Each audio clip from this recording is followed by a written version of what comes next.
श्रीकृष्ण गोविंद श्रीकृष्ण गोविंद हरे मुरारे हे नाथ नारायण वासुदेव श्रीकृष्ण गोविंद हरे मुरारे हे नाथ नारायण वासुदेव. श्रीमद भागवत कथामृत भाग 20. अध्याय 21. वेणुगीत. शुकदेव पुढे सांगू लागले, राजन, शरद ऋतूच्या आगमनाने ते वन अत्यंत सुंदर झाले होते. पाणी शुद्ध आणि स्वच्छ होते. जलाशयात उमललेल्या कमळांचा सुगंध चोहीकडे दरवळत होता. हा सुवास आपणात समावून घेऊन वारा मंद गतीने वाहत होता. अशा नयनरम्य वातावरणात गायींना चरवीत असताना श्रीकृष्णांनी आपल्या वेणूवर अतिमधुर अशी तान वाजवण्यास सुरुवात केली.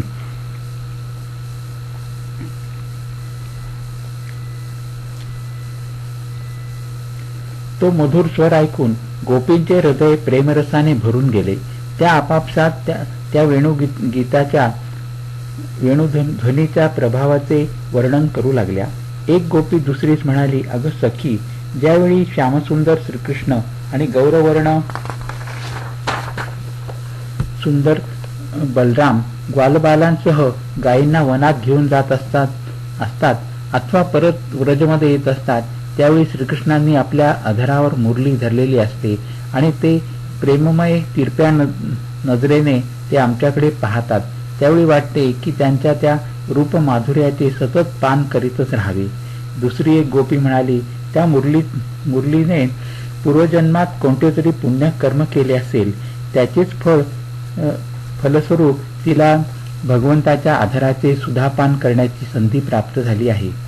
हे सखी, ज्यावेळी श्रीकृष्ण मुरली वाजवितात ना, त्यावेळी मोर आनंदाने नाचू लागतात. पर्वताच्या शिखरावर विचरण करणारे पशु पक्षी एकाच ठिकाणी स्थिर होऊन त्या मधुर मुरलीचा आस्वाद घेऊन मस्त होतात. मुरलीचा मधुर स्वर ऐकला की हरिणी आपल्या मृगनाथांसह श्रीकृष्णाजवळ येऊन थांबतात आणि आपल्या मोठ्या मोठ्या नेत्रांनी श्रीकृष्णांचे रूप सौंदर्य पान करीत मुरलीच्या मधुर ध्वनीमध्ये स्वतःस हरवून बसतात. अगं सखे, हरिणींचीच काय कथा. स्वर्गातील देव देवी सुद्धा सौंदर्य आणि शीलाचे खजाने असलेल्या श्रीकृष्णास पाहताच आपली सुधबूत हरवून बसतात. व्रजातील गायींची सुद्धा हीच अवस्था होते. श्रीकृष्णाच्या मुरलीची तान ऐकताच त्या आपले कान ताठ करून त्या मधुर संगीताचे अमृत पान करतात. गायींची लहान लहान वासरे दूध पिताना श्रीकृष्णाच्या मुरलीचा मधुर ध्वनी कानावर पडताच तोंडातील दूध न गिळता तसेच ठेवून त्या गोड संगीताचा आस्वाद घेण्यात एवढे तल्लीन होऊन जातात की मुखातील दूध गिळण्याचे सुद्धा ते विसरून जातात. दुसरी सखी म्हणाली, अगं सखे, प्राणीच काय, पक्षी सुद्धा मुरलीचा मधुर स्वर ऐकतात आवाजाच्या दिशेने उडत येऊन श्रीकृष्णांच्या जवळ निर्भयपणे बसतात आणि श्रीकृष्णाच्या मुखाचे अवलोकन करीत मधुर सुरांचा आस्वाद एकच चित्ताने घेतात. तिसरी सखी म्हणाली, अगं प्राणी पशु पक्षीच नाही तर नद्या वृक्ष वेली सुद्धा या मधुर स्वरांनी प्रफुल्लित होऊन डोलू लागतात. श्रीकृष्ण बलराम गोपगणांसह मधुर तान घेत उन्हामधून चालत जातात. त्यावेळी मेघ त्यांच्यावर छाया करतात आणि आपला आनंद व्यक्त करण्यासाठी पाण्याच्या काही थेंबांचा वर्षाव करून त्यांना उन्हाच्या त्रासापासून वाचवितात. चौथी गोपी म्हणाली, अगं सखे, हा गिरिराज गोवर्धन पर्वत तर भगवंताच्या भक्तांपैकी एक श्रेष्ठ भक्त आहे. हा पर्वतराज भक्तवत्सल श्रीकृष्ण आणि बलरामांच्या चरणांचा स्पर्श प्राप्त करून आनंदित होतो. हा ग्वालबाल आणि गोमाता यांचा फार मोठा सत्कार करतो. स्नान करण्यासाठी झऱ्याचे शुद्ध गोड पाणी देतो आणि गोधनासाठी हिरवागार चारा पुरवितो. बालकृष्णाच्या मधुर मुरलीच्या लीला किती म्हणून सांगू, तेवढ्या वेळा कमीच आहेत. श्रीकृष्णाच्या मार्गातील वृक्ष वेली सुद्धा त्याच्या मुरलीच्या ध्वनीची प्रतीक्षा करीत उभेच्या उभेच असतात आणि ती ऐकू येतात तिच्या माधुर्याने त्या रोमांचित होतात. शुकदेव म्हणाले, राजन, श्रीकृष्णाच्या अशा एक नाही अनेक लीला आहेत ज्यांचे गोपी आपापसात प्रतिदिन वर्णन करून तृप्त होतात. येथे अध्याय 21 संपन्न झाला. अध्याय 22 चिरहरण लीला. श्री शुकदेव पुढे सांगू लागले, राजन, आता हेमंत ऋतूचे आगमन झाले होते. मार्गशीर्ष महिन्यातच वृजाच्या कुमारिकांनी कात्यायनी देवीची पूजा आणि व्रत करण्यास सुरुवात केली होती. त्या यमुनेत स्नान करून किनाऱ्यावर देवीची पूजा करीत. त्या कुमारिका वाळूची मूर्ती करून सुगंधित फुला फळांनी पूजा करीत असत. त्या या मंत्राचा जप करीत, कात्यायनी महामाये महायोगिनी धीश्वरी नंदगोप सुतदेवी पती मे कुरु ते नमहा. श्रीकृष्ण आमचा पती व्हावा अशी प्रार्थना करीत एके दिवशी त्या कुमारिका यमुनेत स्नान करीत होत्या. त्यांची वस्त्रे किनाऱ्यावर होती. त्या गोपींची साधना सफल करण्यासाठी श्रीकृष्ण यमुनेच्या तटावर गेले. त्यांनी गोपींची वस्त्रे घेतली आणि कदंबाच्या झाडावर चढून बसले. ते गोपींना म्हणू लागले, तुम्हाला वस्त्रे हवे असतील तर येऊन घेऊन जा. गोपींनी खूप विनवणी केली, परंतु श्रीकृष्ण मानत नव्हते. त्यावेळी त्यांनी पाण्यातून बाहेर येऊन आपापली वस्त्रे घेतली आणि परिधान केली. श्रीकृष्णाच्या या लीलेवर गोपी रुष्ट झाल्या नाहीत. श्रीकृष्ण म्हणाले, गोपींनो, मी तुमचा संकल्प जाणतो. तुम्ही माझी पूजा करू इच्छिता ना. मी या अभिलेषेचे अनुमोदन करतो. तुम्ही माझी कृपा प्राप्त करू शकाल. ज्यांनी आपले मन आणि प्राण मला समर्पण केले आहेत, त्यांच्या कामना त्यांना सांसारिक भोगाकडे घेऊन जाण्यास समर्थ नसतात. त्याप्रमाणे भाजलेले बीज अंकुरित होत नाही. श्रीकृष्ण सर्व गोपींना म्हणाले, हे कुमारिकांनो, आता तुम्ही आपापल्या घरी जा. तुमची साधना सिद्ध झाली आहे. तुम्ही येणाऱ्या शरद पौर्णिमेस माझ्याबरोबर विहार कराल.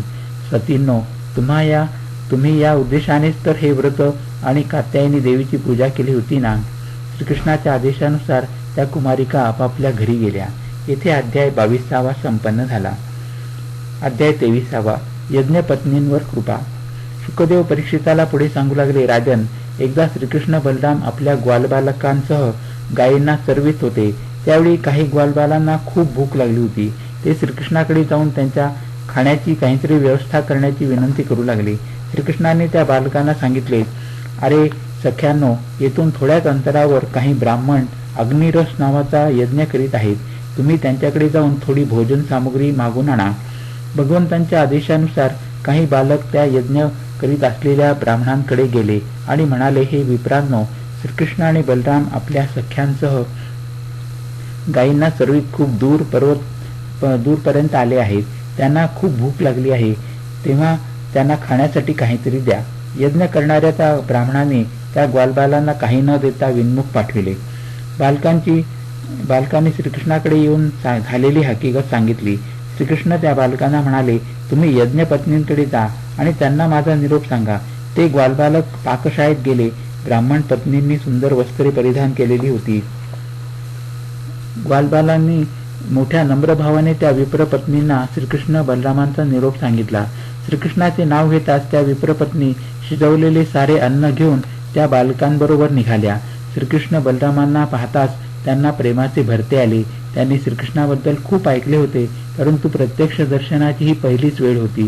श्रीकृष्ण त्या विप्रपत्नींना म्हणाले, हे महाभाग्यवान देवींनो, तुमचे स्वागत आहे. या, बसा. तुम्ही माझ्या दर्शनाच्या इच्छेने आला आहात ना. मी तुमच्या वात्सल्य भावाचे अभिनंदन करतो. तुम्ही माझे दर्शन घेतलेत ना. आता यज्ञशाळेत परत जा. तुमचे पती ब्राह्मण गृहस्थ आहेत. ते तुमच्याबरोबर मिळून आपला यज्ञ पूर्ण करू शकतील. भगवंताचे ते वक्तव्य ऐकून त्या विप्रपत्नी म्हणाल्या, स्वामी, आता आमचे पती, पुत्र, माता, पिता, भाऊ, बंधू आणि स्वजन आमचा स्वीकार करणार नाहीत. श्रीकृष्ण म्हणाले, हे देवींनो, तुमचे पती, पुत्र, माता, पिता, भाऊ, बंधू कोणीच तुमचा अवेर करणार नाहीत. सारे लोक तुमचा सन्मानच करतील. आपले मन माझ्यात लावा. तुम्हाला लवकरच माझी प्राप्ती होईल. शुकदेव पुढे सांगू लागले, राजन, त्या ब्राह्मण स्त्रिया यज्ञशाळेत परतल्या. कोणीच त्यांच्यावर आक्षेप घेतला नाही. त्यांच्या समवेत त्या विप्रांनी आपला यज्ञ पूर्ण केला. ज्यावेळी त्या विप्रांना कळले की श्रीकृष्ण तर स्वयं भगवान आहेत, त्यावेळी त्यांना खूप पश्चाताप झाला. त्यांच्या हृदयात श्रीकृष्ण दर्शनाची तीव्र ओढ निर्माण झाली होती, परंतु कंस राजाच्या भीतीने ते दर्शन घेण्यास जाऊ शकले नव्हते. येथे अध्याय 23 संपन्न झाला. इंद्रयज्ञ निवारण. अध्याय 24. श्री शुकदेव परीक्षिताला पुढे सांगू लागले, राजन, एके दिवशी श्रीकृष्ण बलराम आपल्या सोबत्यांसह गायींना चरवून सायंकाळी वृंदावनात परतले. त्यावेळी त्यांना गोपगणात उत्साहाचे वातावरण आणि धावपळ दिसून आली. घरी आल्यानंतर त्यांनी याचे कारण विचारले. नंदबाबा म्हणाले, कान्हा, उद्या आपण इंद्रयज्ञ करणार आहोत. श्रीकृष्णाने कुतूहलाने विचारले, बाबा, आपण इंद्रयज्ञ का करतो? तेव्हा बाबा म्हणाले, कृष्णा, इंद्र भगवान हा वर्षा करणाऱ्या मेघांचा स्वामी आहे. त्यांना प्रसन्न केले म्हणजे उत्तम वर्षा होते, शेती चांगली पिकते, आपल्या गोधनाला हिरवा हिरवा चारा मिळतो, सगळीकडे सुबत्ता राहते. म्हणून आपण इंद्रयज्ञ करून त्याला प्रसन्न ठेवतो. नंदबाबांचे वक्तव्य ऐकल्यावर भगवान श्रीकृष्ण म्हणाले, पिताश्री, प्राणी हा आपल्या कर्मानुसार जन्म घेतो आणि कर्मानेच मरण पावतो. त्याला त्याच्या कर्मानुसारच सुख, दुःख, भय आणि मंगल ह्याची प्राप्ती होते. ज्यावेळी सर्व प्राणी आपापल्या कर्मांचीच फळे भोगतात, तेव्हा इंद्राच्या पूजेची काय आवश्यकता आहे? पर्वत गिरिराज आपणास धान्य, गवत, चारा पुरवितो. त्यामुळे आपले गोधन पुष्ट होऊन भरपूर दूध देतात. यासाठी आपण गायी, ब्राह्मण आणि गिरिराज पर्वताची पूजा करूया. आपण जी सामुग्री जमा केली आहे तिचा उपयोग या यज्ञासाठी करूया. श्रीकृष्णाचे मत सर्वांना पटले आणि त्यांनी जसा यज्ञ करावयास सांगितला होता तसाच संपन्न झाला. ब्राह्मणांचे पूजन करून त्यांना भेटी देण्यात आल्या. गायींना हिरवे हिरवे गवत खाऊ घातले. नंदबाबा आणि सर्व गोपांनी गिरिराज पर्वताची प्रदक्षिणा केली आणि ब्राह्मणांचा आशीर्वाद प्राप्त केला. गोपगोपींनी उत्तम साजशृंगार करून श्रीकृष्णांच्या लीलांचे गायन करीत गिरिराजाला परिक्रमा केली. भगवान श्रीकृष्ण गोपांचा विश्वास प्राप्त करण्यासाठी गिरिराजावर एक दुसरे विशाल शरीर धारण करून प्रकट झाले. श्रीकृष्ण गोपगणास म्हणू लागले, पहा कसे आश्चर्य आहे, गिरिराज साक्षात प्रकट होऊन आपली पूजा भोग स्वीकारित आहे. भगवंताच्या प्रेरणेने नंदबाबा आणि अन्य वृद्ध गोपांनी गिरिराज, गोमाता आणि ब्राह्मणांचे विधिवत पूजन केले आणि सायंकाळ होताच श्रीकृष्णासह सर्वजण वृंदावनी परतले. येथे अध्याय 24 संपन्न झाला. अध्याय 25 गोवर्धन धारण. शुकदेव परीक्षिताला पुढे सांगू लागले, राजन, ज्यावेळी इंद्राला कळाले की वृंदावनाच्या गोपगणांनी त्याची पूजा करण्याचे बंद केले, त्यावेळी त्याला अत्यंत क्रोध आला. त्याने प्रलय करणाऱ्या सावंतर्क मेघाला वृंदावनात वर्षा करण्याची आज्ञा दिली. त्या मेघांनी नंदबाबाच्या व्रजावर मुसळधार पावसाचा मारा सुरू केला. आकाशात विजांचा कडकडाट आणि वादळही सुरू झाले. प्रचंड वादळाच्या प्रेरणेने मोठ्या मोठ्या गारा सुद्धा पडू लागल्या. या अवस्थेत समस्त व्रजवासियांनी श्रीकृष्णाची शरण घेतली. भगवान श्रीकृष्ण सर्वांना घेऊन गोवर्धन पर्वताकडे आले. त्यांनी एका हाताने तो गिरिराज उचलला आणि सहज लीलेने त्याला आपल्या अंगुलीवर धारण केले. त्यांनी सर्वांना उद्देशून म्हटले, माता पिता आणि व्रजवासियांनो, या पर्वताच्या खाली या. सारे गोप आणि गोपी आपल्या गोधनासह गिरिराजाखाली विसावले. भगवंतांनी सतत 7 दिवसपर्यंत तो गिरिराज आपल्या अंगुलीवर स्थिर ठेवला होता. इंद्राला वाटले एवढ्या पावसाने वृंदावन संपूर्णपणे वाहून गेले असेल. 7 दिवसापर्यंत सतत मुसळधार पाऊस पडत होता आणि श्रीकृष्णांनी 7 दिवसपर्यंत त्या गिरिराजाला आपल्या अंगुलीवर धारण करून ठेवले होते. 7 दिवसानंतर इंद्राने मेघांना परत बोलावले आणि वृंदावनाचे स्वरूप पाहण्यास तो पृथ्वीवर आला. त्याला काय दिसले? समस्त व्रजवासी आपल्या गोधनासह विशाल अशा गिरिराजाच्या खाली सुरक्षित आहेत आणि भगवान श्रीकृष्णांनी तो 4 कोस लांबीचा पर्वतराज आपल्या अंगुलीवर धारण केला आहे. श्रीकृष्णाच्या योगमायेचा हा प्रभाव पाहून इंद्राच्या आश्चर्याला पारावर राहिला नाही. पाऊस पूर्णपणे थांबताच श्रीकृष्णांनी सर्व गोपगणांना घरी पाठविले आणि गिरिराजास यथास्थानी प्रस्थापित केले. इंद्रास आपल्या कृत्याची लज्जा वाटली. तो श्रीकृष्णास शरण आला आणि त्याने भगवंताची स्तुती केली. भगवान श्रीकृष्ण म्हणाले, हे इंद्रा, तुला ऐश्वर्य, धन, संपत्ती आणि सत्ता याच्या योगाने अत्यंत अभिमान झाला होता. मी तुझ्यावर कृपा करून तो भंग केला. यामुळे तू माझे नित्य निरंतर स्मरण राखू शकशील. भगवान इंद्राला अशा प्रकारे आज्ञा देणार होते. त्याचवेळी कामधेनू आपल्या